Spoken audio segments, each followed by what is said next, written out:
నాయకత్వం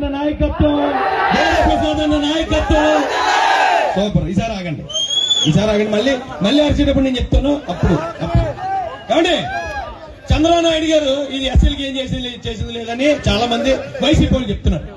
జగన్మోహన్ రెడ్డి వచ్చాక మనకేదో జిల్జిల్ చిగా చూపించాడట. మరి ఏం చూపించాడు నాకు తెలియదు కానీ ఇక నేను ఇక్కడ ప్రసాదన్న సాక్షిగా ఇక్కడి నుంచి చెప్తున్నాను. నేను చంద్రబాబు నాయుడు గారు 18 జీవోలు ఇచ్చి ఇక్కడ ఈ రోజున మీరు ఏం తెలగరుస్తున్నాం. మనం హోటల్కి వెళ్తే 2 గ్లాసులు ఉండేవి. ఒక గ్లాసు ఎస్సీలకు కాకుండా మిగిలిన వాళ్ళకి, ఒక గ్లాసు ఎస్సీలకి.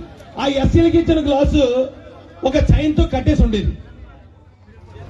చంద్రబాబు నాయుడు అనే తోపు వచ్చాకే ఆ 2 గ్లాసుల విధానం పోయి ఈ రోజు మనం అంత గొప్పగా చంద్రబాబు నాయుడు గారు మనకి ఓ మాట ఏనండి, జగన్మోహన్ రెడ్డి ఏదో 30 రూపాయలు పంచుతాను అన్నాడు.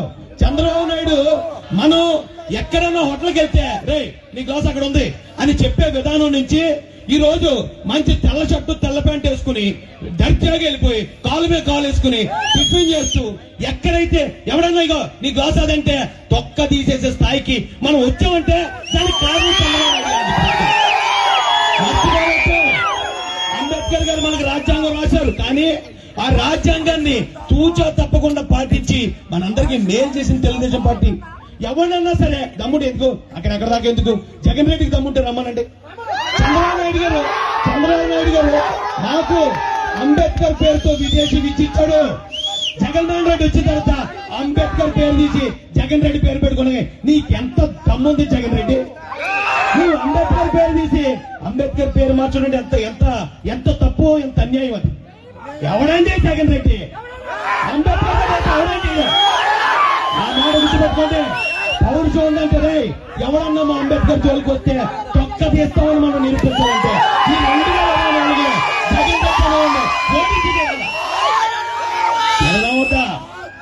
ఈరోజు అప్పటిదాకా చంద్రబాబు నాయుడు గారు చాలా డీసెంట్ గా పాప ఎదుటోళ్ళు ఏమన్నా సరే పట్టించుకోడండి. ఆయన ఎవరు తిట్టినా పట్టించుకోడు, ఏదో ఉంటాడు ఆయన. సర్లే పోలాడు పాప నాళ్ళపోతాడు అనుకుంటాడు. కానీ ఇప్పుడు ఒకడు వచ్చాడండి, ఎర్ర బుక్ ఎలా ఎత్తాడండి,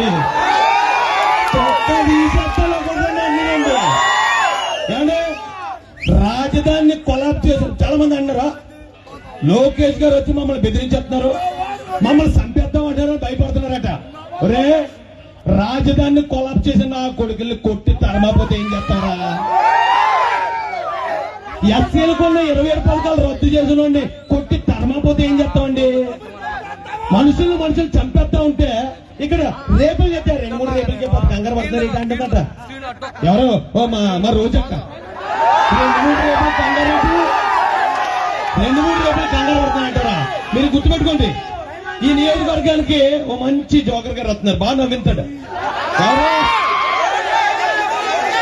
చెప్పాడు మామూలుగా ఎందుకు పనికిరాడు మళ్ళీ, ఎందుకు పనికిరిగా ఇలా నెత్తిమే పావలా పెడితే 10 వేలకి ఎవడు ఉండవు. అలాంటి పక్క నియోజకవర్గ చెప్తే ఇక్కడికి వస్తే కంగారు అయిపోద్దట. రాసి పెట్టుకోండి, కనమలూరు గడ్డ. ఎక్కడ సీఎం జగన్మోహన్ రెడ్డి వస్తేనే ఇక్కడ డిపాజిట్లు ఉండవు. మరి నువ్వు ఎవరో జోకర్లు పంపిస్తే ఎలాగండి? జాగ్రత్త గుర్తుపెట్టుకోండి. ఇలాంటి వ్యక్తులు మనం కాపాడుకుని తీరాలి. నేను ముగిస్తున్నాను. ఇప్పుడు ఈ రోజున లోకేష్ గారు మాట్లాడుతున్న ప్రతి మాట ఆయన మన తరపున మాట్లాడుతున్నాడు. గుర్తుపెట్టుకోండి, నా దళితుడైన సుధాకర్ గారిని కొట్టి రోడ్ల మీదకి ఇచ్చినోడిని రెడ్ బుక్కులాడి పేరు రాశాడు, తొక్క తీస్తా అంటున్నాడు ఆయన. లోకేష్ గారు చెప్పట్లా ఈ 27 పథకాలు రద్దు చేయడం కదా అండి. మనకి జగన్మోహన్ రెడ్డి వచ్చాక 30 రూపాయలు ఇస్తున్నాం అంటాడు.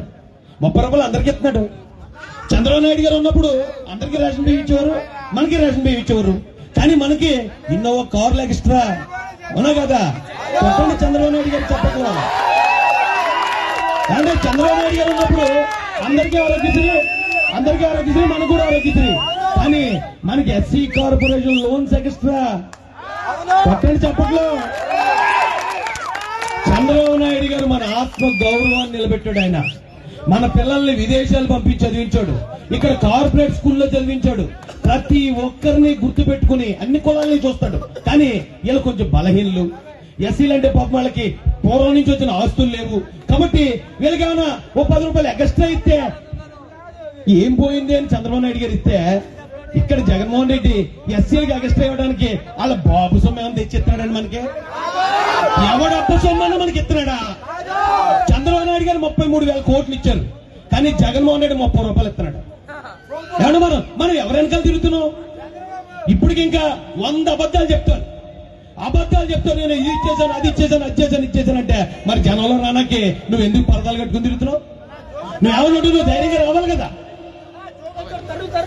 గుర్తు పెట్టుకుని కొట్టొద్దు. నువ్వు కొట్టేది ఎప్పుడంటే 24 ఎలక్షన్ లో ఈవీఎం మీద కొట్టాలి. పనమలూరు గడ్డ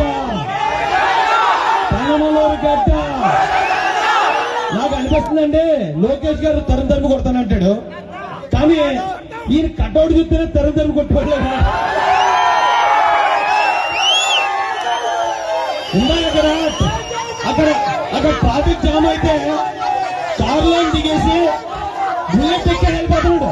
నేను ఆశ్చర్యపోయాను, కారులో దిగేవారు పోయి ఇలా వెళ్ళిపోతున్నాడు ఈయనని. ఒక సీఎంఏ జనంలో రానాకి పరదాలు కట్టుకుని పోలీస్ ఫోర్సులు ఇవన్నీ పెట్టుకుంటే బయట రాలేకపోతున్నాడు. ప్రతిపక్షంలో ఉన్నాడు, ఒకవేళ ఆయన కేసులు పెడతాడని భయం లేదు. ఏమీ లేకుండా ఇంతలా దూసుకెళ్ళో ఎట్టి చేతుల్లో అధికారం కనుకుంటే ఎలా ఉంటుందో ఒకసారి ఊహించండి. అలాంటి వ్యక్తులు మనం గెలిపించుకోవాలా? నారా చంద్రబాబు నాయుడు గారిని ముఖ్యమంత్రి చేయాలా? ఈ రాష్ట్రం చుట్టూరా వ్యాపించున్న ప్రతి దుష్ట శక్తిని లోకేష్ గారు రెడ్ బుక్ లో రాసిన విధంగా ఈ రాష్ట్రం నుంచి తరిమి కొట్టాలా?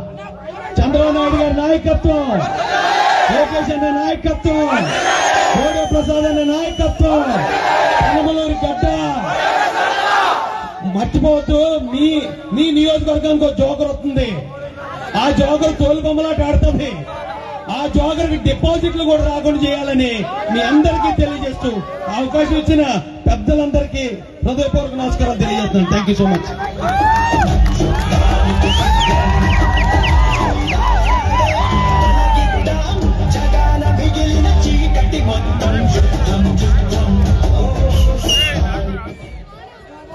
థ్యాంక్ యూ రాజేష్ అన్న. ఎప్పుడు ఎదురు చూస్తున్నా మన దళిత ముత్తు బిడ్డ